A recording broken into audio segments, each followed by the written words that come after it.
Baik, selain kita terkejut dengan gangguan bekalan elektrik, baru-baru ini kita juga dikejutkan dengan kenyataan Kesatuan Perkhidmatan Perguruan Kebangsaan NUTP yang menganggarkan lebih 10,000 guru membuat pilihan untuk bersara awal setiap tahun sejak kebelakangan ini. Dan semalam, apa yang lebih membimbangkan apabila di negeri Melaka saja, seramai 648 daripada 13,976 guru telah dikenal pasti menghadapi tekanan ataupun kemurungan sepanjang berkhidmat sehingga menyebabkan mereka sebahagian besar daripada mereka mengambil keputusan untuk bersara awal. Dan angka itu dikesan selepas saringan skala kemurungan, kebimbangan dan tekanan atau DASS yang dilakukan secara sukarela dibuat melalui sistem pengurusan perkhidmatan kaunseling E2PK Kementerian Pendidikan. Dan trend ataupun fenomena persaraan awal ini tentunya menjadi persoalan kepada kita kerana kita mungkin menyangkakan sistem pendidikan negara kita berada dalam keadaan yang baik dan juga semakin maju. Tetapi sebaliknya, warga pendidik ini mengalami tekanan. Jadi untuk jam ini saya ingin bawakan Zulfikri Zamir, pakar pendidikan untuk memahami bagaimana sebenarnya situasi dalam sektor pendidikan terutama untuk tenaga pengajar ini. Zulfikri, adakah trend persaraan awal golongan guru ini memang angkanya tinggi setiap tahun ataupun ini adalah satu kebimbangan baru? Okey, baik. Terima kasih Faris. Berkenaan dengan isu guru ramai bersara. Jadi kalau kita tengok pada tahun 2015 lebih kurang 2,000 orang yang mohon, cikgu-cikgu yang mohon untuk bersara. 2016 dia naik sikit lagi kepada 3,000 dan baru-baru ini pada tahun 2021 seperti yang KPM dan juga NUTP maklumkan lebih kurang 4,000 guru yang mohon. Nah, tetapi sebenarnya ini ialah worldwide phenomenon. Bukan sahaja di Malaysia sahaja, isu ini berlaku akibat pandemik. Kalau baca di Google sama ada laporan NBC ataupun RAND survey memang menyatakan peningkatan guru-guru yang mahu berhenti setelah terlibat dengan pandemik dan juga dipaksa untuk mengajar online lah.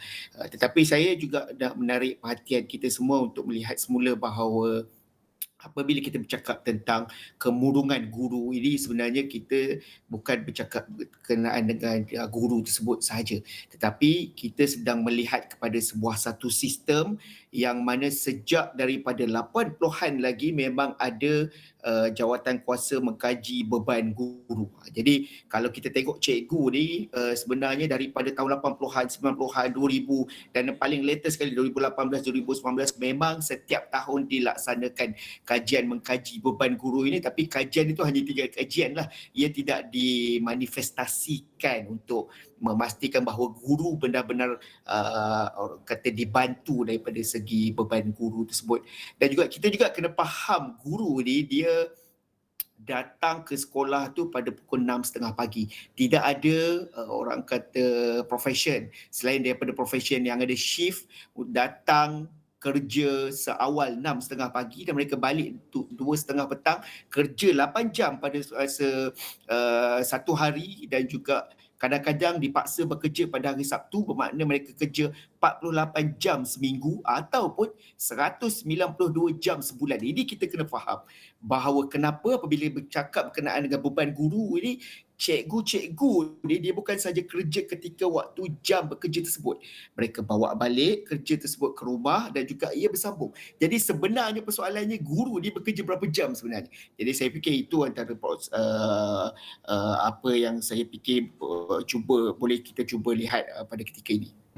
Guru itu bukannya guru di sekolah, malah mereka pulang ke rumah juga masih lagi menjadi seorang guru. Jadi Zulfikri, bagaimana sebenarnya realiti bagi warga pendidik hari ini ketika teknologi terus bergerak dengan pantas dan kebanyakannya kita sekarang ni bergantung kepada akses internet dan juga lebih moden cara pembelajaran itu. Adakah itu menjadi punca tekanan?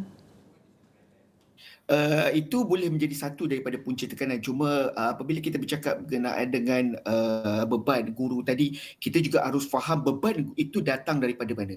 Ia datang daripada birokrasi sistem yang terlalu besar. Kita ada KPM, kita ada JPN, kita ada PPD dan kemudiannya setiap daripada item-item tersebut tadi itu nak mahu untuk memantau. Jadi JPN dia nak pantau PPD nak pantau sekolah-sekolah, nak pantau guru. Jadi ini yang menyebabkan tekanan-tekanan terhadap guru tersebut. tersebutlah. Dalam masa yang sama, adakah guru mendapat sistem sokongan ataupun support system yang sepatutnya?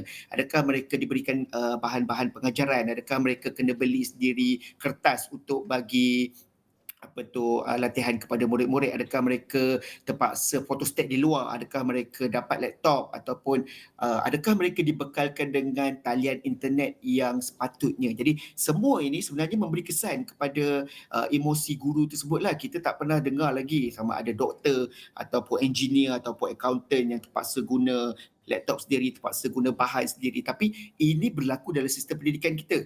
Dan juga kita juga kena faham bahawa guru sebagai seorang yang penjawat awam yang hanya menurut perintah ini, mereka absorb ke semua tekanan-tekanan ini, dan the ultimate-nya, hujungnya ketika pandemik berlaku, mereka dipaksa untuk mengajar dalam talian ketika tak ada laptop, ketika tidak diberikan laptop kepada mereka, dan juga ketika mereka tidak diberikan orang kata akses internet. Ada guru-guru yang memang tak ada internet di rumah, jadi terpaksa mencari cara macam mana mereka nak, dan juga kemahiran sebenarnya yang paling penting. Memang ada cikgu-cikgu yang dah 20 tahun, yang dah 30 tahun, yang tak biasa dengan komputer, tak biasa dengan sistem orang kata zaman baru ini, dan juga mereka terpaksa absorb ke semua tekanan ini dalam keadaan tidak wujud support system untuk mereka. Jadi saya fikir ini sebenarnya satu kerugian besar buat kita, kerana kita kehilangan bukan sahaja guru-guru yang berpengalaman, tapi kalau kita ikut trend ni, semua guru-guru ni dia nak bersara awal ni adalah guru yang telah mengajar 20 ke 30 tahun.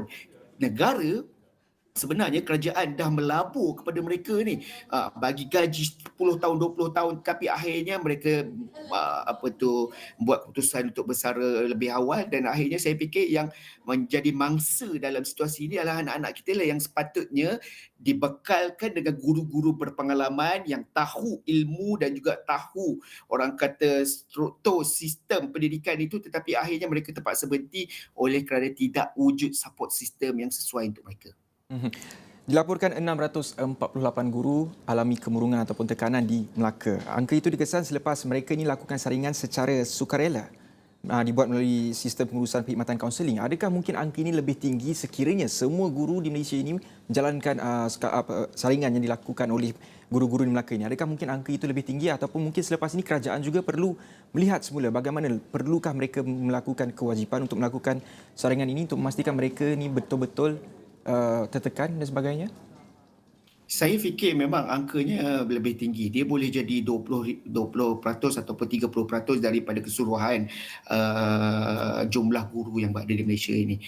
Sebab seperti yang kita bincangkan tadi, yang pertama, guru tersebut dia mempunyai beban, dia terpaksa isi borang. Macam saya kata, kita tak pernah jumpa doktor, arkitek ataupun accountant misalnya balik rumah dan juga sambung kerja di rumah. Dia buka laptop dan tiba-tiba lukis plan dan sebagainya. Tapi guru bawa balik buku, bawa balik kertas letihan, dan juga dipaksa oleh sistem untuk mengisi pencapaian murid itu di rumah. Jadi mereka seperti mana yang kita kira tadi, dah kerja 192 jam selama 1 bulan, dalam masa yang sama kena buat kerja di rumah lagi. Itu yang pertama. Yang kedua, mereka tidak diberikan support system. Tidak diberikan, orang kata nak kena photostat kertas sendiri dan sebagainya. Dan yang kita harus faham, saya fikir satu lagi item yang sangat penting ialah emosi guru menentukan emosi anak murid. Guru yang bagus, guru yang cukup sifatnya, yang cukup orang kata keseluruhan karakternya, akan memberi impact yang sangat positif kepada anak-anak. Guru yang emosinya penat, guru yang tidak bermaya ketika masuk ke kelas dan juga tidak rasa mahu mengajar anak-anak, akan memberi emosi yang negatif kepada anak-anak. Jadi sebab itu saya fikir kalau kerajaan fikir emosi anak-anak ini penting, saya fikir emosi guru yang sepatutnya dipikirkan, sebab emosi guru akan menentukan emosi anak-anak kita nanti. Dan juga Encik Zulfikri, kebanyakan guru yang ingin bersara awal ni juga pastinya mereka yang sudah berusia 40 tahun ke atas. Ada tak kemungkinan kerana mereka sukar untuk mengadaptasi diri mereka dengan tenaga pengajar yang lebih muda, yang pastinya ID mereka lebih fresh dan kaedah pembelajaran itu pastinya lebih mesra dengan anak-anak murid di bilik darjah, ataupun bagaimana? Saya fikir sistem ataupun orang kata alat untuk mengajar itu hanyalah sebagai item, contohnya laptop, internet, sebelum ni kita ada LCD, cuma itu hanyalah alat. Yang penting sebenarnya guru itu sendiri. Mhm. Guru itu sendiri sebenarnya adalah sebuah pedagogi. Jadi kalau guru itu bagus, tidak kira bagaimana teknologi, sama ada handphone, sama ada komputer dan sebagainya ataupun green screen, itu akan menentukan apakah yang bagus untuk anak-anaknya. Kalau guru itu sendiri memiliki orang kata kemahiran pedagogi yang cukup bagus, ia akan terselah bukan sahaja melalui laptop dan juga green screen, tapi ia akan terselah melalui karakter dia sendiri. Anak-anak dia bukannya tertarik dengan persembahan seperti yang dipersembahkan dalam YouTube. Mereka tertarik dengan karakter, mereka tertarik dengan compassion, dengan emosi dan juga dengan orang kata ke apa yang ditunjukkan oleh guru itulah. Jadi berkemungkinan besar soalan seperti yang Faris sebutkan tadi memberi kesan, saya tidak fikir ia sebuah kesan yang sangat besar. Ia hanyalah satu daripada pelbagai item yang harus kita perhatikan ketika kita bicara perkara ini. Mhm. Selepas ini, perlukah kerajaan menyediakan satu program ataupun bentuk satu pasukan khas bagi memantau di mana agaknya kesilapan dalam sektor pendidikan kita? Kerana ini bukan saja membimbangkan ibu bapa, malah kita sendiri rakyat Malaysia.